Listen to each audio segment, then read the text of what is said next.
What up, guys? Gangstapranksta here, bringing you the weekly wrestling review for April 21st and 28th. Welcome to the show. If you're new to the show, this is where we talk everything about professional wrestling, from news, reviews to predictions. We talk about it all. So if you're a fan of professional wrestling, welcome to the show. On today's show, we got 2 weeks worth of reviews. We got reviews for TNA Lockdown, 2 weeks of Raw, 2 weeks of Smackdown, 2 weeks of Impact, 2 weeks of Ring of Honor.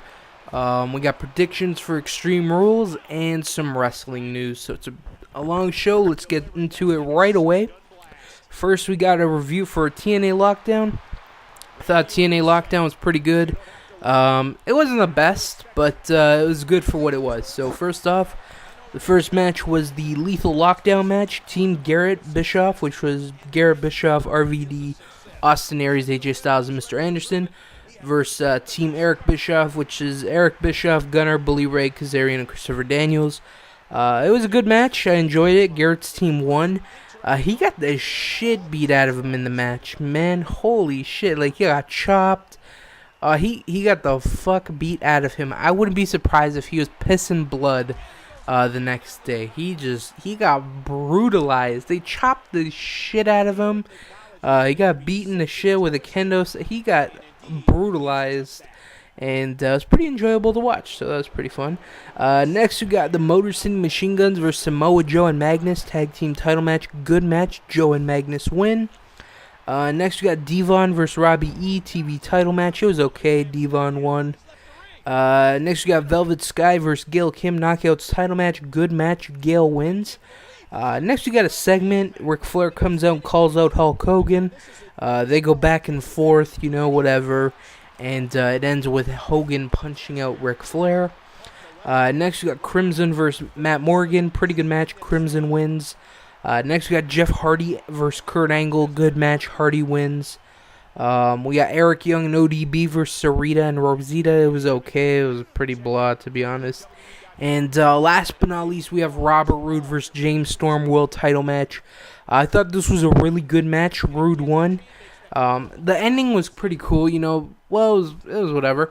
It wasn't horrible like previous TNA shows. So Roode was the cage was open because they did some stuff and whatever.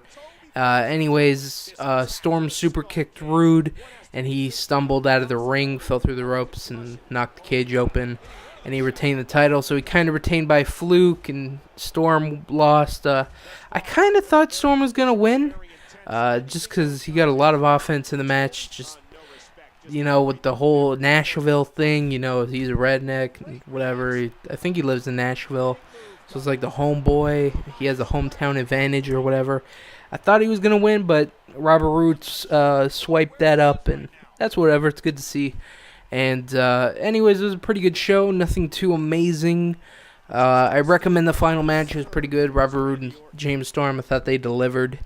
And that's about it. So next, we got Raw. This was the Raw that happened 2 weeks ago, so I'm just going to go through it briefly. CM Punk versus Henry, no DQ match, whatever. It was a good match. Punk won. Santino Marella versus David Otunga, US title match, whatever. Just anything else that was worth talking about? No, that was, the main event was Lord Tenzai versus John Cena, Extreme Rules match. I enjoyed that match. I thought it was a good match. Tenzai won. So that was that for that Raw. Just nothing really important happened, and it happened 2 weeks ago, so I'm just going to run through it briefly. Next, we got TNA Impact. This was the Impact after Lockdown. It starts out with Robert Roode. He's sporting a new hairstyle. He got his long haircut and has the short hair. It's pretty different, but it's whatever. Anything else? Anything interesting happen? Oh, we had Hogan announce the open fight night where wrestlers challenge champions, and the gut check where indie wrestlers get a chance to win their contract if they impress judges. Also, the TV title will be on the line every week. When I first heard about this, I'm like, so indie wrestlers can come in and challenge the champion they're choosing. I'm like, what the fuck? Like, that is so stupid. But once at first they didn't explain it well. They explained it horrible. They explained the two things, gut check and open fight night in one. They didn't separate the two. They fucking combined it. And originally I was like, what the fuck? That is such a horrible idea.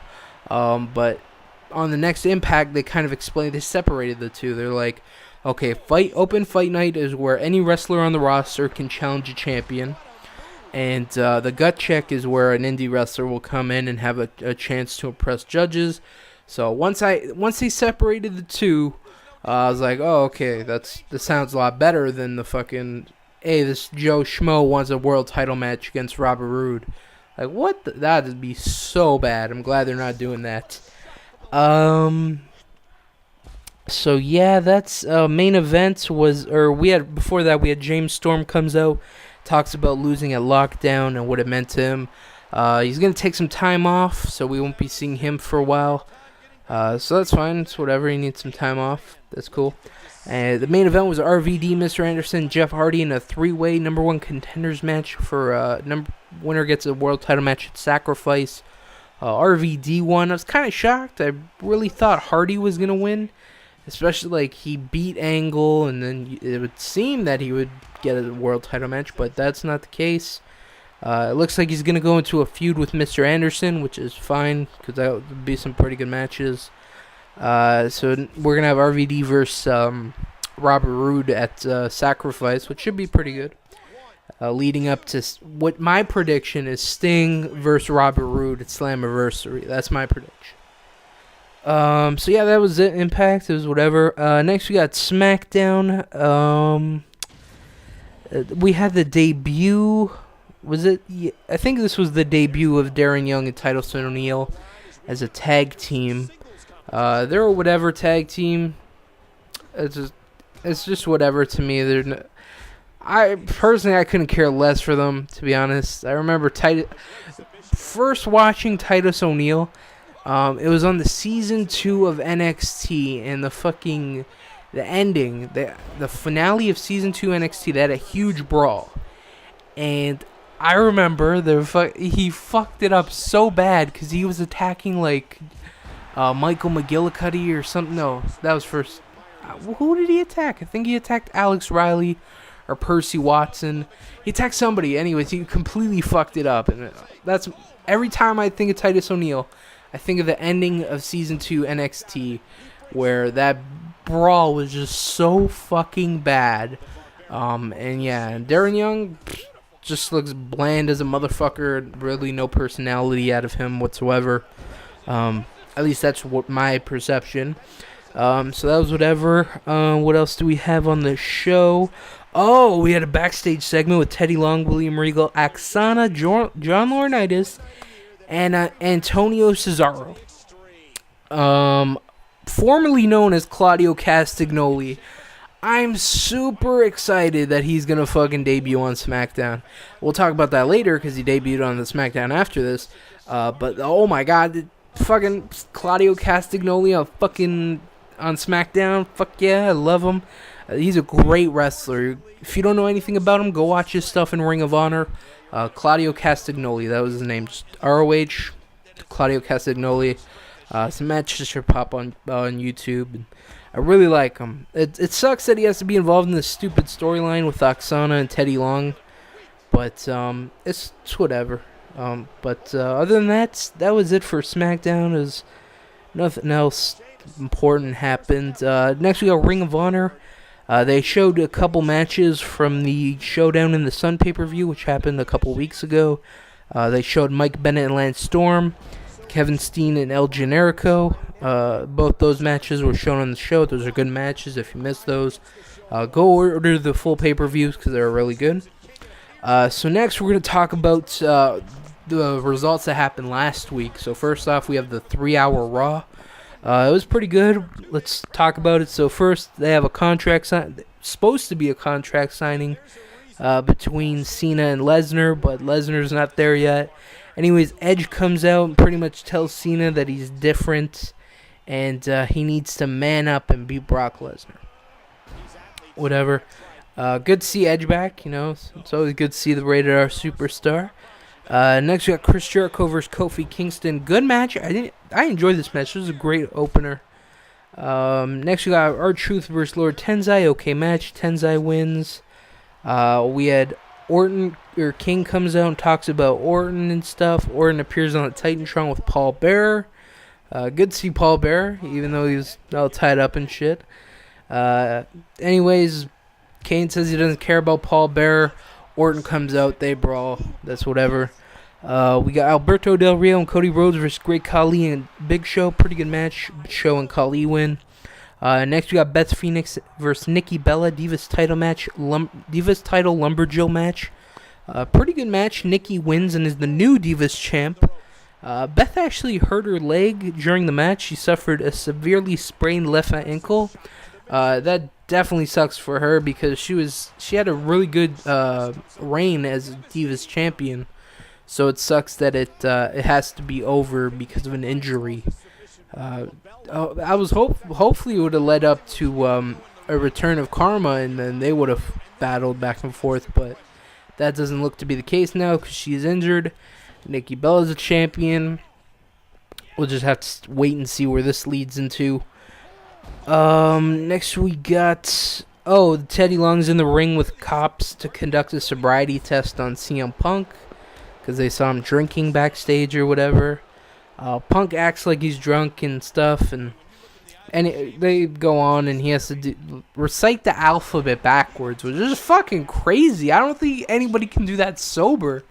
Nonetheless, fucking drunk. Like, I can barely well, not barely, but I say it so fast. I say the alphabet so fast, like, I can't even.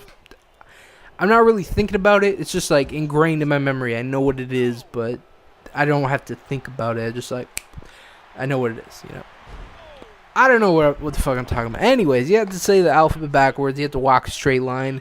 He failed it, and then he's like, yo, Teddy, give me one more chance. And he passed with flying colors.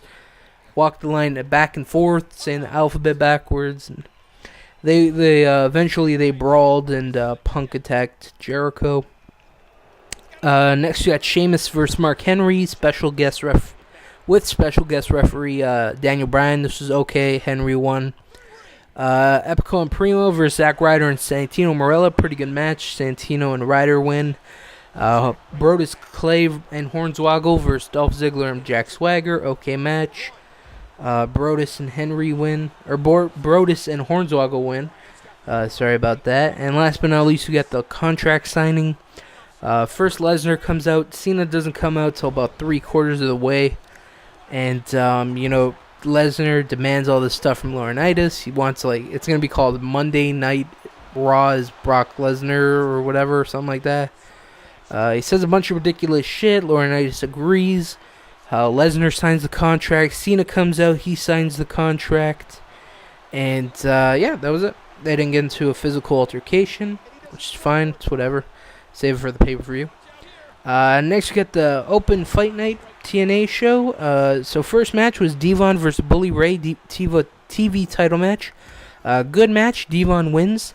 Next, we got Jeremy Borash comes out and calls out Eric Bischoff. Bischoff comes out and says, and they go back and forth and stuff, talking shit to each other. And it ends with Bully Ray comes out and low blows Borash, and Eric pins him and humiliates Borash. Next, we got Anarchia versus Kurt Angle. Okay match. Angle wins. Next was the gut check. It was Alex Silva. He had a match with Robbie E. It was okay. Robbie won.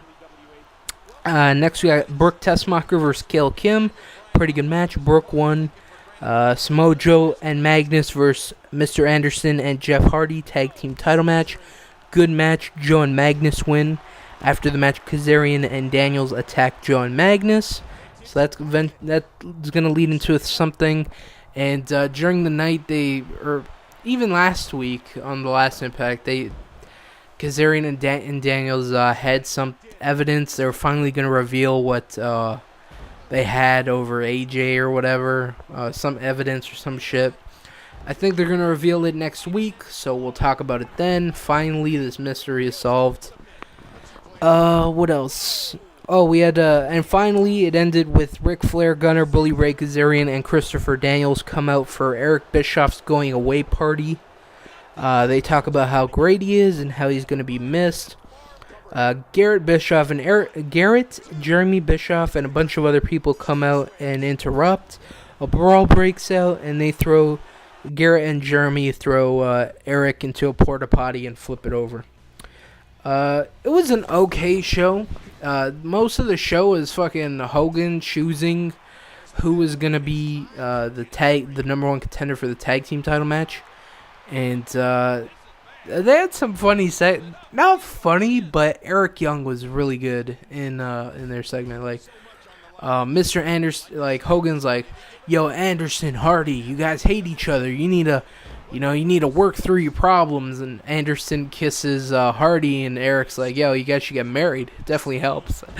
And it's like, that's such a classic line. Like, I thought that was fucking hilarious for him to say that, because him and ODB were there and stuff.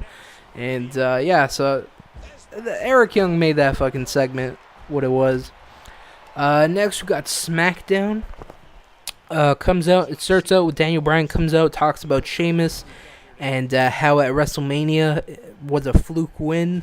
Del Rio comes out with Ricardo Rodriguez, and they mock Daniel Bryan with the yes chant. Big Show comes out and scares everyone out of the ring and choke slams Ricardo. First match, we got Alberto Del Rio versus Big Show. Okay match. Show wins by DQ after Cody attacks Show. After the match, Show gets the upper hand on Cody and whips him with a belt like a government mule, to quote JR. He got whipped. He got fucking whipped. Next, we got Nikki Bella versus Alicia Fox. Okay match. Nikki wins. Next, we got Ezekiel Jackson and Yoshitatsu versus Titus O'Neil and Darren Young. Okay match. Titus and Darren win. They have an in-ring interview with Michael Cole and Randy Orton. Orton's talking about Kane and stuff, and then out of the blue, Jinder Mahal comes out and he's like, "Hey, Orton, after your feud with Kane, I'm gonna be waiting for you." And Orton's like, "Yeah? Well, while you're waiting, here's an RKO." And he fucking RKO'd him. So is this gonna lead into a Jinder Mahal Randy Orton feud? It came out of nowhere, And during the promo, Jinder Mahal's like, "I'm the fastest rising superstar." I don't know when the last time you appeared on SmackDown. You might be getting a ton of wins on Superstars, but who the fuck watches Superstars? And the answer to that is not as many people that watch SmackDown. So, Superstars, did it really happen? Did it, But it could be interesting. This could be Jinder Mahal's big feud, his first feud, and there's really nothing left for Orton after Kane at Extreme Rules. So I guess it could be good. Next, we got Tyson Kidd versus Antonio Cesaro, Claudio Castagnoli. Short but sweet. Antonio wins. Only problem I had with this was Antonio's finisher is really fucking stupid. So we put him in a fucking cradle pile driver.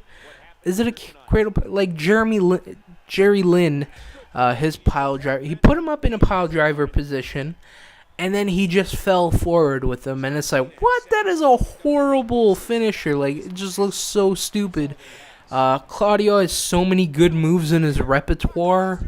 Why not use those? I have no idea. Especially with Tyson Kidd, he could do some of the moves that Antonio could do, but I don't know, whatever. But his finisher sucks. I hope they've scrapped that. Next we got Cody Rhodes versus Great Khali. Okay match. Cody wins. Ryback versus another guy. Okay match. Ryback wins. And last but not least, Sheamus versus Mark Henry. Good match. Sheamus wins. Next we got Ring of Honor. They showed another couple matches off their pay-per-view, Showdown in the Sun. So that was it. It wasn't really a show. Hopefully they get back to regular programming next week, because I like Ring of Honor, my favorite show every week, and I miss them. Because I already watched Showdown in the Sun, I don't want to see what happened again.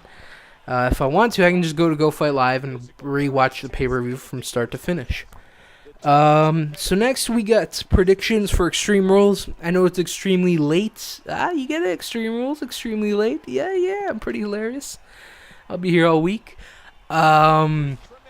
So yeah, I know it's a little late. I'll talk about it, whatever. First we got Santino versus The Miz for the U.S. title match. I don't know. I'd like to see Miz win because he's not doing anything. So like, give him this, maybe, a little push, see where this goes. Santino, he doesn't need the title. He really doesn't. So I'd like to see Miz win. Next, we got Beth Phoenix versus Nikki Bella, Divas title match. I don't know if Beth is going to retain her title, regain, I mean. I don't know. I'll just go with Nikki Bella here. I'm going to go with Beth. Next, we got Cody Rhodes versus Big Show Intercontinental title match. I would like to see Cody regain his title. I'd like to see him regain his Intercontinental title. I thought there was no reason to take it off him in the first place, except to embarrass Cody and progress the feud. But other than that, give him back his title, and that's about it. Next, we got Randy Orton versus Kane, Falls Count Anywhere match. Again, I'm going to go with Orton here. We already talked about his potential future feud with Jinder Mahal, so that could be next. As for Kane, maybe a feud with Big Show.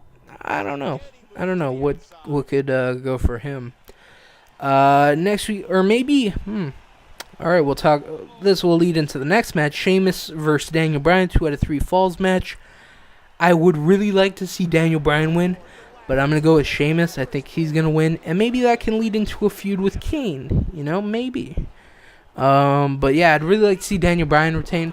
And they have the 2 out of 3 falls match. And I always hate it when they have these matches and it ends at 2 falls. Go all the way. Go the distance. Let it go to 3 falls. Let Daniel Bryan win. Let Sheamus win. And then let Sheamus win another.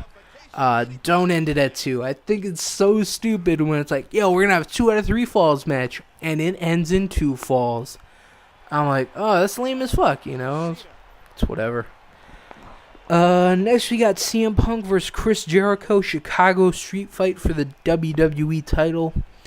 I'm really torn in this situation. I would like to see, I wouldn't mind seeing both. I wouldn't mind seeing Punk leave, and I wouldn't mind seeing Jericho leave. So I really don't know. I'm gonna go with Jericho on this one.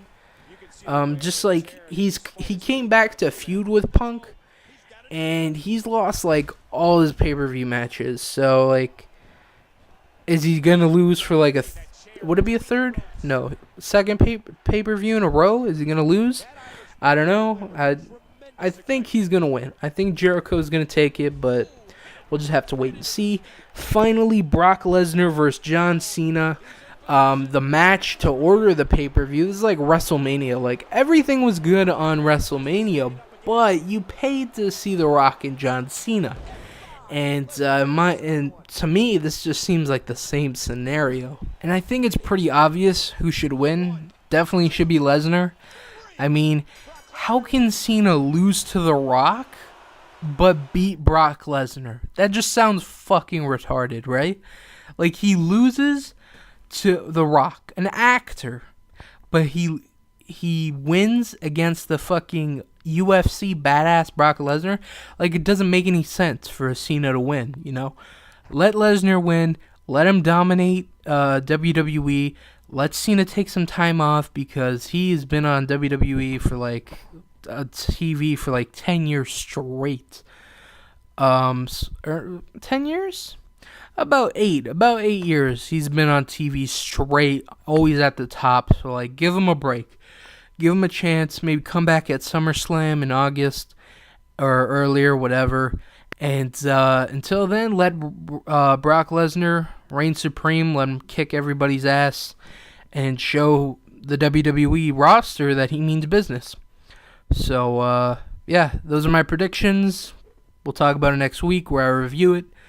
Next, we got some WWE news. We'll go through real quick. First, WWE has released Tough Enough winner Andy Levine. According to F4W Online, Andy Levine was released from his WWE developmental deal because he wasn't making improvements in the ring. According to reports, the decision was made several weeks ago. I don't really care. I remember they had the fucking vintages. No, what's the fucking word? Like promo packages. I don't know what I was trying to... Vintages? I don't know what I'm trying to say. Anyway, promo packages, and he was like silent terror or something like that. Like, I don't know. It was just dumb. And he's gone. Yeah, I'm not gonna miss him. It's whatever. Goodbye. Next, we got Rey Mysterio has been suspended for 60 days for violating the wellness program. This is his second violation. No other details were given, but I swear to God this is his third suspension, but I guess I'm wrong. I was thinking about him the other day, actually, and like how I'd like to see him back on TV and maybe feud with this guy or that guy. But I guess we'll have to wait until 60 days, you know. He's not even on, like, wrestling, and he's fucking suspended. That sucks for him. You know, I don't know what to say. Like, he failed the wellness program. This is his second violation, so next time he gets fired and stuff. So watch your ass, Mysterio. Fuck. I don't know what to say, you know. Yeah, so Rey Mysterio's suspended. We'll just... How long has it been since we've seen him? It's been a minute. It's been a while, actually. Yeah. Anyways, last but not least, former WCW star Buff Bagwell's intensive care at an Atlanta area hospital after flipping his Jeep, reportedly breaking several bones in his neck. The accident occurred late Monday, leaving the 42-year-old with broken bones in his neck, face, and a broken jaw. He suffered a seizure while driving and flipped his car. It's amazing he survived. The same thing happened to Macho Man. He didn't suffer a seizure, but he suffered a heart attack and he crashed his car and died. So, like, Buff is really fucking lucky.